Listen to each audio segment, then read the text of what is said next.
Bismillah ar-Rahman ar-Rahim. Let us begin the tafsir of Surah An-Nisaa, the fourth surah of the Quran. It is a Madaniya surah, which means it was revealed after the Hijrah. As for Makkiya surah, they were revealed before the Hijrah. The Madaniya surah do not have to be revealed in Al-Madinah. They could be revealed when the Prophet was traveling out of Medina. But the point is they were revealed after the Hijrah. So An-Nisaa is a Madaniya surah. Ayah number 58 of Surah An-Nisaa was actually revealed in Makkah, but it was revealed in the year of the conquest of Makkah, the 8th year. But we still say it is Madani. Why? Because it was revealed after the Hijrah. The surah is 157 ayat long. It is called Surah An-Nisaa because it speaks much about rulings pertaining to women. Let's take the first of these. قال الله تعالى يا أيها الناس اتقوا ربكم الذي خلقكم من نفس واحدة وخلق منها زوجها وبث منهما رجالا كثيرا ونساء واتقوا الله الذي تساءلون به والأرحام إن الله كان عليكم رقيبا. The ayah begins with Ya ayyuhan nas. We have spoken about these words before. It is calling the people. The beginning of Surah Al-Hajj, which is Surah number 22, also begins with Ya ayyuhan nas. Ittaqu rabbakum. So these are two suratan that begin with this form. As for taqwa, this has preceded. Rabbakum, again keyword Rabb, it's all preceded. Alladhi khalaqakum, the one who has created you. Does this mean that there is a Rabb who has not created us? The answer is no. This is simply making plain what the reality is. Your Rabb who has created you. So it's essentially giving us the illah, why we should have taqwa of Allah, because He has created us. Min nafsin wahida, from one soul. This refers to Adam alayhi salam. And He created from it, meaning from this soul of Adam alayhi salam, zawjaha, its wife. So zawj is a pair. So a husband and wife are a pair. So the wife referred to is of course Hawa. As for batha, from the verb batha yabuthu bathan, which means nashara, spread out.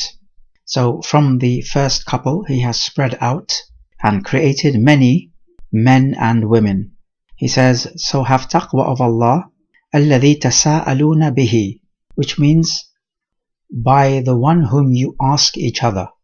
So a person, for example, who is needy may ask for wealth from the one who is wealthy, and he says, I ask you in the name of Allah to grant me some charity.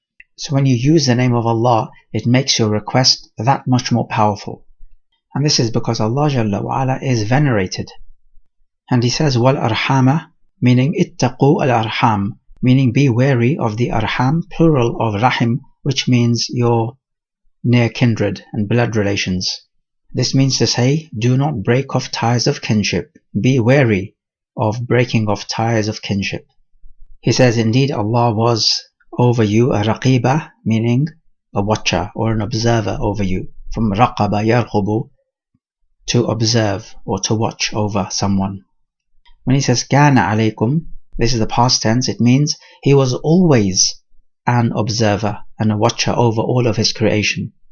Always was and always will be. So this is nothing new to Allah Jalla wa Ala. Of course, what is intended from this is that He will requite you for your deeds, because He is always watching over you. Okay, so reflecting on this ayah, we immediately pick up the obligation of having taqwa of Allah Jalla wa Ala, because He is worthy of being feared and having taqwa of, because He is the true Rabb, the creator, the owner, the manager. We pick up a vital lesson pertaining to contemporary matters, that the evolution theory is false. Why do we say this? Because the evolution theory purports that there could not be a single man and a single woman as the first of mankind. Rather, there needed to have been many men and women as the first generation. not just one man and woman. But if the Quran is true, then the evolution theory has to be false. They both cannot be true because they are contradictory. One has got to be the case. Either the first generation consisted of one man and woman, or it did not. It's one or the other. There's no third option. And notice here we are talking about human beings. As for other animals, then Allah Jalla wa Ala knows best. Maybe they can evolve, maybe they do not evolve. We do not really know for sure, and it is not particularly relevant to our discussion, because the Quran does not speak explicitly about it. As for humans, then we see here, in this ayah and many other evidence in the Quran and the Sunnah, that the first man was Adam and the first woman was Hawa, and they had no other rivals or peers from mankind. But just remember what the ayah says, min nafsin wahida, from one soul. And if the evolutionists say, then how do you account for such a diverse variety amongst human beings? Surely this had to be because there were many men and women in the first generation of mankind. We say that the Prophet gave us the answer to this. When Allah Jalla wa Ala created Adam alayhi salam, He created Adam alayhi salam, of course, from earth. So this is the dust from the earth. But this dust was made up from all different parts of the earth. It was, in essence, a multicultural dust. It had all different elements. It was not just homogeneous. And from these different elements arose the variety in the progeny of Adam alayhi salam. We learn from this ayah that Allah is reminding us of His favors. The fact that He created you, and the fact that you ask each other in the name of Allah to make your request more emphatic, because you have veneration for Allah Jalla wa Ala. And so we learn that we need to remind ourselves of the favors of Allah Jalla wa Ala, because it keeps us in a state of gratitude. And your whole life and your whole existence needs to be an expression of gratitude to Allah Jalla wa Ala. We also learn the obligation of not breaking ties of kinship and to respect these ties. We also learn that Raqib is one of the names of Allah Jalla wa Ala, along with its attributes, which we affirm without any tamthil, no tahrif, no tafweed, no takyif. Ayah number 2. وَآتُوا الْيَتَامَى أَمْوَالَهُمْ وَلَا تَتَبَدَّلُوا الْخَبِيثَ بِالطَّيِّبِ وَلَا تَأْكُلُوا أَمْوَالَهُمْ إِلَى أَمْوَالِكُمْ إِنَّهُ كَانَ حُوبًا كَبِيرًا. So he begins by saying, وَآتُوا, from ata, yu'ti, ita, and to give. Give the yatama. The yatama is the plural of yatim, which translates to orphan. An orphan in the Sharia is a child below the age of puberty who does not have a father. So that is, he does not have a breadwinner. It comes from the word yutam, which means to be isolated and far away, because such a child is isolated from his or her breadwinner. But when the child reaches the age of adolescence, then he or she is no longer called an orphan. So give the orphans their wealth. What this means is that you might be a guardian for the orphans, and you are looking after their wealth, which they have inherited from their fathers. When they reach adolescence and are officially an adult, that is, at the age of puberty, you are no longer allowed to keep a hold of their wealth. You need to give them back their wealth if they are able to dispose of their wealth sensibly. Then he also says, وَلَا تَتَبَدَّلُوا, do not exchange the khabith with the tayyib. Now khabith in this case means the low quality wealth, and the tayyib in this context means the good quality wealth. So what would happen during the days of Jahiliyyah, and even at the beginning of Islam, was that the guardian of the orphan would have lower quality wealth, and the wealth of the orphan would be a higher quality wealth. So through his greed, the guardian would exchange it. giving the orphan the lower quality wealth and taking for himself the higher quality wealth. So for example, the guardian may have a poor quality sheep and the orphan in his inherited wealth may have a good quality sheep. So the guardian exchanges the two sheep and takes for himself the good quality sheep. So this ayah comes along and says, oh no, you don't. And then he says, do not ta'kulu, eat, or rather we can say consume, amwalahum, their wealth, meaning the wealth of the orphan, ila amwalikum, with your wealth. So the harf ila in this context means ma'a, with. What this part of the ayah means to say is do not mix your wealth with the orphan's wealth. And so it becomes indistinguishable. So you are not allowed to treat the orphan's wealth as if it were your wealth. Because remember, you're going to have to give this wealth back, so it must be separated. So you know exactly how much to give back, and that there is no argumentation. He says, إِنَّهُ كَانَ حُوبًا كَبِيرًا, meaning all the prohibitions which have just preceded, it is a big hub, meaning ithm or sin. This ayah was revealed in conjunction with a man from the tribe of Ghatafan who was in charge of an orphan. This orphan was his nephew, his brother's son. His brother had passed away. And when the orphan reached puberty and adolescence, he demanded his wealth, and the man refused to give back the wealth. And this ayah was revealed, to which the man replied, نَعُوذُ بِاللَّهِ مِنَ الْحُوبِ الْكَبِيرِ. We seek refuge in Allah from the big sin.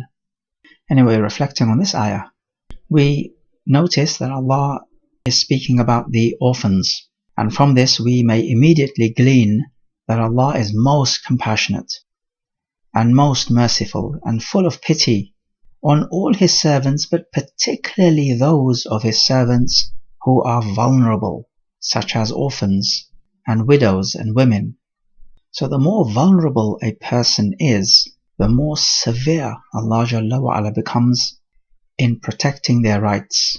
We also notice how He says amwalahum, their wealth, which means that the orphans own their wealth.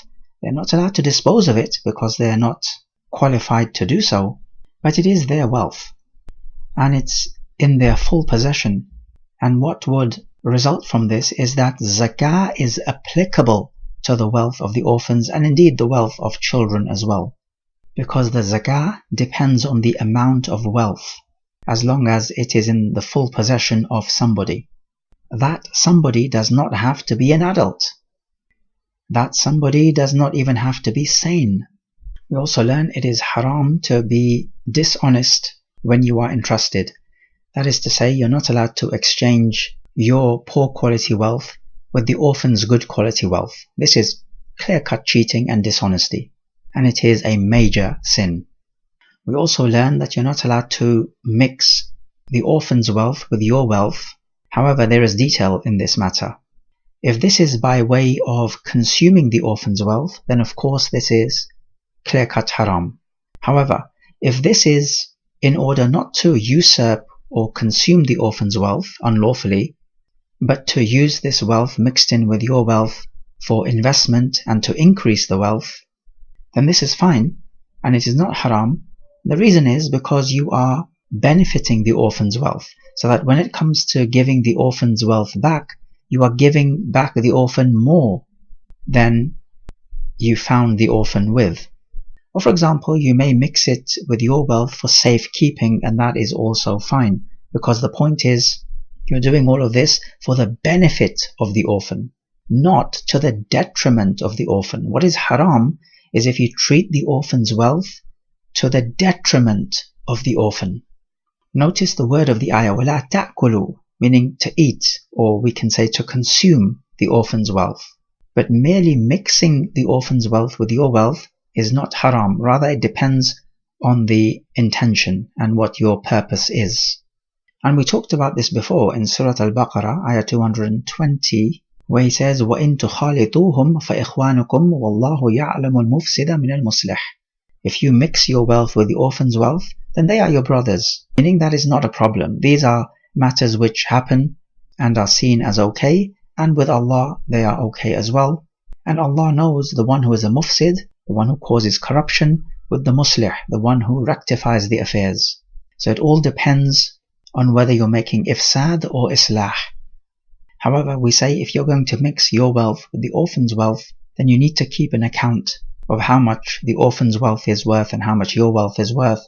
And if you invested it and a share of the profit goes to the orphan, then you need to take account of everything. So when it comes to giving the orphan's wealth back, you are not shortchanging the orphan. This is vital. We also notice how he says, do not consume the orphan's wealth with your wealth, whereas just consuming the orphan's wealth would be haram enough. But he says, do not consume it with your wealth, because some awliya of the orphans may join the orphan's wealth with their wealth, so it does not seem like they are consuming the orphan's wealth. Whereas, if they were to consume the orphan's wealth by itself, then it would be obvious that they are consuming the wealth of the orphan. But they may try to fudge the situation by mixing the orphan's wealth with their wealth and then consuming it. So it would seem to the onlooker that the awliya of the orphan are consuming their own wealth and not the orphan's wealth. So there is an element of trickery and deceit when you mix the orphan's wealth with your wealth in order to consume the orphan's wealth. Okay, here we may ask a question.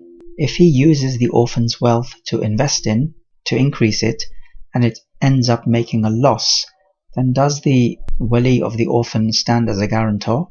We say it depends. Was the wali of the yatim guilty of taqsir, which is falling short of his duties? For example, if he invests in a project that is likely to fail according to experts, or maybe it is a high-risk investment such as cryptocurrency nowadays, then yes, such a wali is a guarantor, because this is taqsir. He falls short of his duties.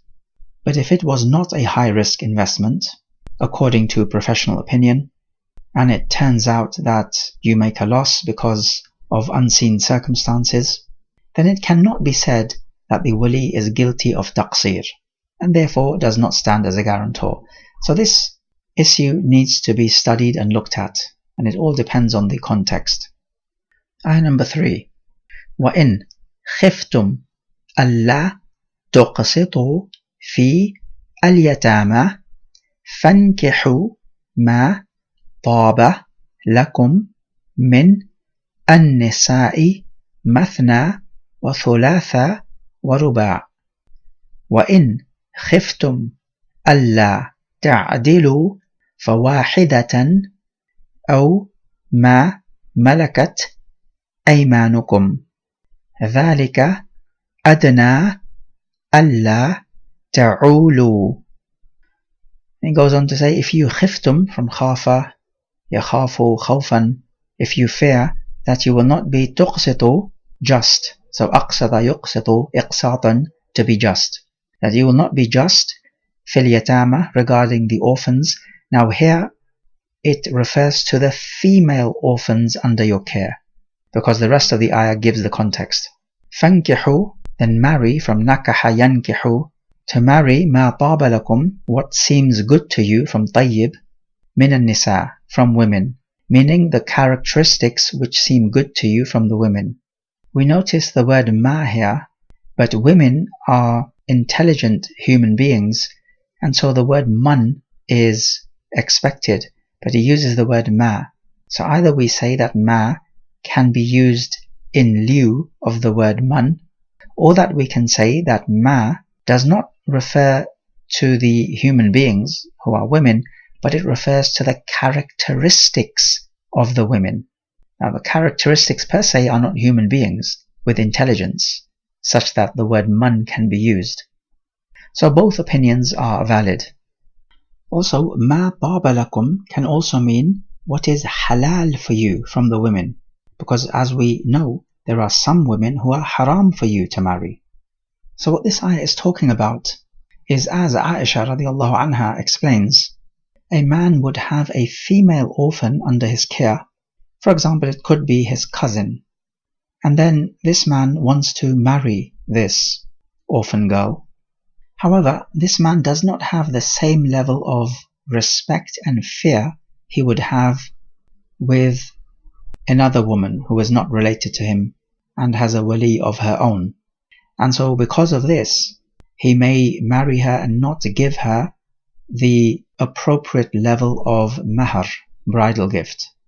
Or he may even marry her against her wish. And all of this is oppression. So Allah Jalla wa Ala is telling such people here that if you fear you will not be able to be just with such women, then there are other women for you to choose from. It's not like you have to marry this particular orphan. Rather, marry someone whom you do not fear you will be unjust to. And he says, Mathna wa thulatha wa ruba'. Mathna from ithnain, 2, meaning 2 by 2, thulatha meaning 3 by 3, and ruba' meaning 4 by 4. And this is by way of choice. So he's saying you can marry 2 women, or you can marry 3 women, or you can marry 4 women.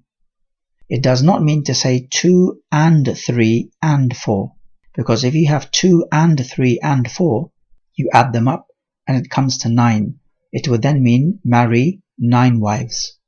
And of course this is not the sunnah, it's contrary to the sunnah, but this is the madhab of some of the Shia who use this ayah to say that it is permissible to have 9 wives. But we say no, the intended meaning of this ayah is that you have much choice to marry women. You do not even need to restrict yourself to 1 wife. To explain this further, we can give an analogy. Suppose you are thinking of emigrating to a particular country. You do your research about that country and you find that this country has much fitna that may adversely affect your deen and your character. So if you fear that you will be put to trials in this particular land, then we say, emigrate to another land. There are many, many other places that you can emigrate to. It's not like this particular land is the only land on earth. So that's the type of thing we are speaking about. Then he says, وَإِنْ خِفْتُمْ أَلَّا تَعْدِلُوا. If you fear that you will not be able to be just with multiple wives, فَوَاحِدَةً. Then just marry 1. Notice وَاحِدَةً is mansub bil fatha because it is a maf'ul bihi, as if to say then just marry 1. As for being just, what he means here is to treat each wife equally. Not in terms of how much you love them, because you do not necessarily have control over that, but in terms of how much you spend on them and spend time with them. It has to be equal, and this is not easy at all. So if you fear you will not be able to give them equal treatment, then just marry 1 wife, because if you do that, then for sure you will not fall into oppression of unequal treatment. He says, أَوْ مَا مَلَكَتْ أَيْمَانُكُمْ, or what your right hands possess, which basically means the servant girls of yours. So if you fear you will not be able to give equal treatment to multiple wives, then you have a choice of either just marrying 1 wife, or that you can stick with the servant girls that you have. Now, of course, you cannot marry your servant girl, but you are allowed to have sexual relations with that servant girl. And he says, ذَلِكَ أَدْنَى أَلَّا تَعُولُوا. Adana meaning nearer. This is closer to you, not making aul, which in this case means oppression. From ala ya'ulu, to wrong someone or to oppress someone. Ala also means to deviate away or to incline away, because when you oppress someone or wrong someone, you deviate away from the straight path. For example, they say ala as-sahmu anil hadaf. The arrow deviated away from the target. When you're shooting an arrow from your bow at the target. As for the tafsir which has been reported from a Shafi'i, where it says Allah ta'ulu, meaning that you do not have much ayal, meaning many members of the family, because ayal does mean family, so many members of the family would be hard to maintain, then this tafsir is not correct, because having a large family is something which is desirable, as we find from authentic narrations of the Prophet. Anyway, reflecting on this ayah, we find that a person needs to inspect himself, and one must know themselves. What are the things that will put you into fitna? and what are the things that will not put you into fitna, and avoid those avenues where you feel or fear that you will be put to trial and you will not be able to do justice. In this ayah, the marriage example is given. But it is all about knowing yourself and being honest with yourself and not lying to yourself. We also find from this ayah that it is permissible to marry a girl below the age of puberty, because here the Quran speaks about marrying the orphan girls, and we know that the orphan is below the age of puberty. And so we find that the Sharia does not have a lower limit of marriage. Yes, puberty is the normal age and the age which makes most sense. However, it is not a strict rule. You can marry at a lower age, but the age of marriage is largely decided by the customs of the people, and so we are to follow the customs of the people we are living amongst in this matter, and this is the Sunnah. The Prophet ﷺ married Aisha when she was just 6 years of age, and the Prophet did not do anything that was wrong in the customs of the people, so the Sunnah is to go with the customs of the people of the place in which you are living. We find that the options of marriage are wide and flexible. Allah Jalla wa Ala says to marry that which is not only halal for you, but the type of women that pleases you, because this is better for the relationship if there is chemistry between the spouses. We also notice that when Allah Jalla wa Ala closes one door of haram, He opens another door of halal, and this is out of His mercy and compassion for His servants. We take from this ayah that you are not allowed to marry more than 4 women, because it says mathna wa thulatha wa ruba', and He's uttering these numbers as a favor for us, which means you were not allowed to take more than we are given.